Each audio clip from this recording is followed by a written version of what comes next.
Assalamualaikum warahmatullahi wabarakatuh. Nama saya Muhammad Setiawan Mutado. Saya dari kelas 4H, Prodi Manajemen Universitas Nusantara PGRI Kediri. Di sini saya ingin sharing tentang investasi. Di sini poin-poin yang ingin saya sampaikan atau saya sharing adalah mengenai pasar modal itu apa, kemudian bagaimana cara berinvestasi di pasar modal, kemudian bagaimana sih cara memilih saham dan obligasi, kemudian cara menilai risikonya, kemudian menjelaskan tentang apa itu portofolio, kemudian bagaimana tentang membuat portofolio. Nah, langsung saja teman-teman, di sini saya akan sharing tentang apa sih pasar modal itu dan gimana cara investasinya di pasar modal.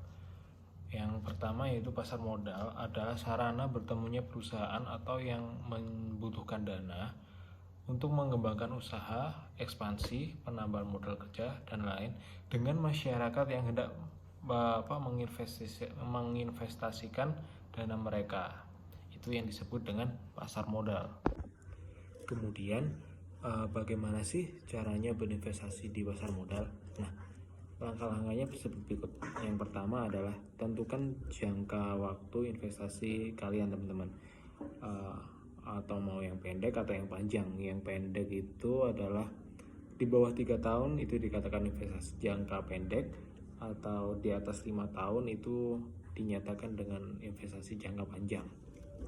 Yang kedua adalah tentukan instrumen investasi. Nah, sebelum memilih instrumen investasi, pertimbangkan profil kalian sebagai investor. Umumnya ada 3 kategori profil risiko.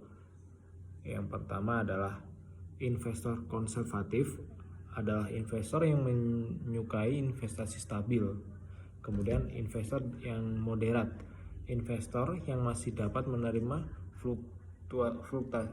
fluktuasi saham dan cukup puas jika investasinya melampaui tingkat inflasi.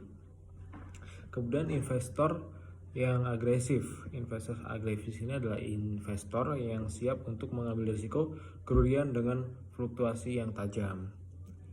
Kemudian poin selanjutnya untuk cara investasinya adalah membuka rekening investasi.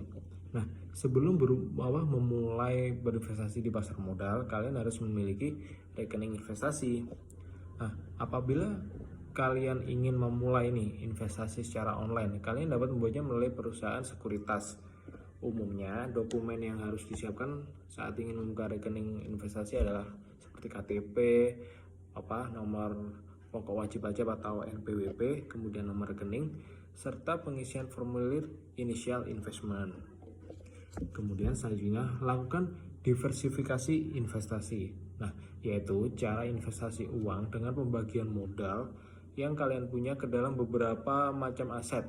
Nah, seperti saham, reksadana, emas, hingga deposito. Hal ini bertujuan agar mendapatkan hasil yang maksimal. Jadi dibagi-bagi gitu. Nah, selain itu juga membantu kalian untuk mengurangi risiko invest dengan mencegah terjadinya kegagalan total. Jika salah satu aset mengalami kerugian, jika kan lagi dibagi-bagi, jika satunya mungkin mengalami penurunan, yang satunya bisa menghandle-nya seperti itu, jadi tidak rugi semuanya. Kemudian yang kelima adalah memulai dari modal kecil. Seperti kita sebagai pemula yang ingin memulai investasi di pasar modal, mulailah invest dengan modal sedikit. Pilih jenis investasi yang memang sudah terjamin dan memiliki riwayat yang baik selama 5 tahun terakhir. Nanti jika kalian ingin investasi, nanti di sana terlihat profil atau jenis investasi hasil dari keuangannya 5 tahun terakhir. Jadi kita bisa lihat perusahaan tersebut mengalami kenaikan atau penurunan. Kemudian yang terakhir adalah lakukan secara konsisten.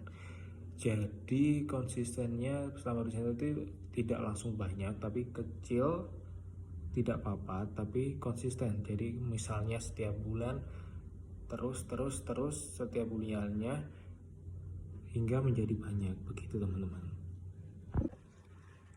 Nah, kemudian teman-teman, saya ingin sharing tentang gimana sih cara memilih saham dan obligasi yang baik dan benar.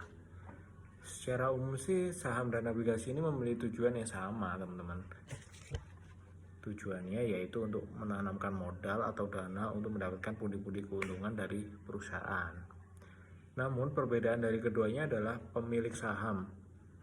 Pemilik saham ini memiliki hak atas keuntungan perusahaan dan hak suara, sedangkan kalau obligasi hanya bersatu sebagai pemberi utang.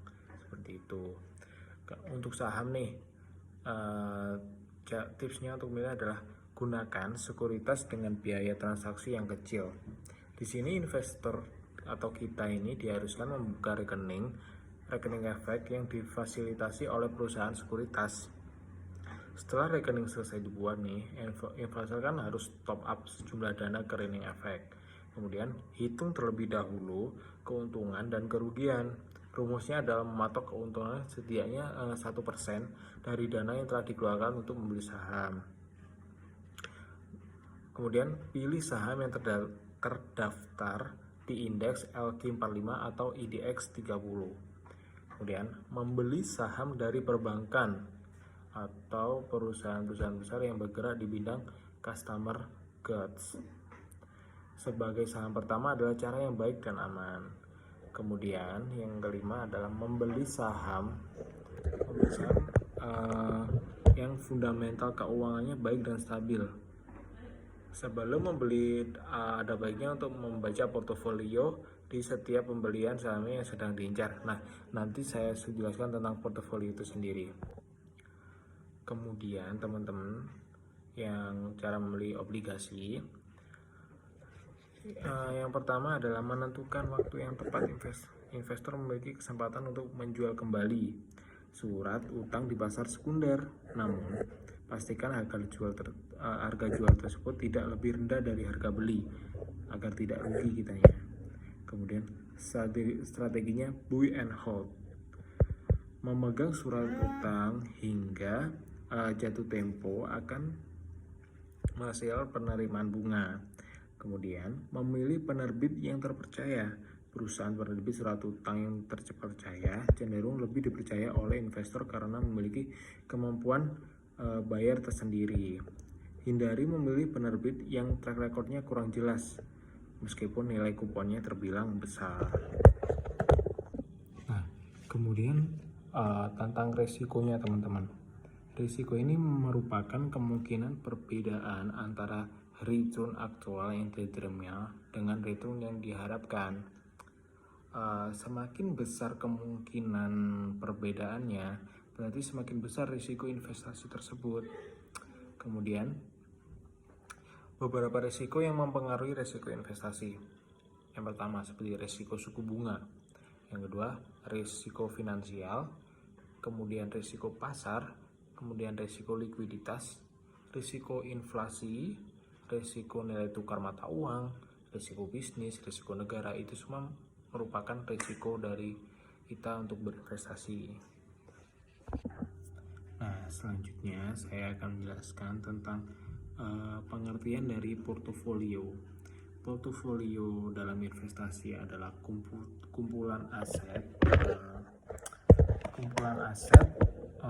aset investasi milik individu, lembaga keuangan, perusahaan maupun manajer investasi. Isi dari portofolio ini diantaranya susunan saham, obligasi, reksadana, uang tunai atau komoditas milik investor. Adapun aset tersimpan di dalamnya dapat berupa real estate, karya seni, perhiasan, maupun bentuk penanam modal lain yang bisa dapatkan keuntungan di masa mendatang. Itu tadi adalah pengertian dari portofolio investasi. Kemudian gimana sih cara membuat portofolio? Nah, cara membuat portofolio terdapat beberapa strategi yang harus diterapkan untuk meminimalisir risiko sekaligus meningkatkan keuntungan. Yang pertama adalah diversifikasi portofolio. Diversifikasi merupakan strategi investor untuk mengoptimalkan return dan meminimalisir resiko dengan mendapatkan investasi pada lebih dari satu instrumen, baik saham maupun non-saham. Dalam diversifikasi portofolio, ada baiknya Anda menggunakan produk investasi yang liquid seperti reksadana, pasar uang, surat deposito, dan emas. Tujuannya agar lebih mudah dilikuidasi seperti itu. Kemudian tips yang kedua adalah tujuan dan jangka investasi. Sebelum merancang portofolio, pastikan terlebih dahulu apa tujuan investasi Anda. Misalnya untuk biaya kuliah anak. Dengan demikian, Anda dapat menunjukkan jangka waktu yang diperlukan. Setelah dua unsur ini terpenuhi, Anda investasi yang tepat. Kemudian, pahami profil risiko Anda. Profil risiko adalah seberapa besar sih kemampuan seorang investor dalam menanggung risiko investasi. Ada 3 jenis risiko, yakni konservatif, moderat, dan agresif. Yang seperti yang tadi saya jelaskan di awal, yaitu tipe konservatif cenderung mencari produk dengan risiko kecil. Investor moderat dapat mentoleransi risiko sedang dan harga fluktuatif, sementara agresif memiliki toleransi risiko tinggi karena berorientasi pada return yang besar. Biasanya semakin besar return akan semakin tinggi pula tingkat risikonya. Kemudian seimbangkan risiko dan return. Penyeimbangan antara risiko dan return ini perlu dilakukan, terutama apabila Anda memiliki berbagai jenis saham. Caranya adalah menggabungkan saham dengan harga stabil dan saham yang harganya berpotensi untuk terus naik, sehingga kerugian yang terjadi dapat ditutup menggunakan keuntungan dari saham lainnya. Seperti itu. Kemudian menyesuaikan modal. Menyesuaikan modal sebelum berinvestasi. Anda perlu mengalokasikan modal secara hati-hati, terutama jika Anda adalah investor pemula atau masih melakukan adaptasi. Sesuaikan nilai serta instrumen investasi dengan modal yang Anda miliki. Pastikan juga kebutuhan sehari-hari Anda tetap terjamin. Kemudian tentukan komposisi portofolio. Setelah mengetahui profil risiko, tentukan komposisi portofolio yang tepat. Apabila Anda memiliki profil risiko konservatif, maka bisa menggunakan bagian 50% income portfolio dan 50% growth portfolio. Nah, apabila Anda termasuk investor yang moderat, profil risiko moderat, maka sangat disarankan untuk menggunakan komposisi yang 50% value portfolio dan 50% growth portfolio. Sementara investor dengan profil risiko yang agresif akan lebih cocok apabila fokus menyusun komposisi 80% value portfolio dan 20% growth portfolio. Seperti itu teman-teman. Kemudian lakukan evaluasi secara rutin, teman. Keuntungan dan kerugian dalam investasi dipengaruhi oleh berbagai faktor seperti keuangan, risiko, dan sebagainya. Oleh karena itu, Anda perlu melakukan evaluasi rutin dan penyesuaian pada portofolio investasi. Apabila profil investor Anda sudah tak sesuai lagi, lakukan evaluasi secara berkala dan untuk meminimalisir kerugian yang akan Anda terima, seperti itu. Nah, teman-teman, itu tadi adalah hal tentang investasi yang bisa saya sharing ke teman-teman. Ada kurang lebihnya saya minta maaf dan terima kasih sudah menonton video ini. Assalamualaikum warahmatullahi wabarakatuh.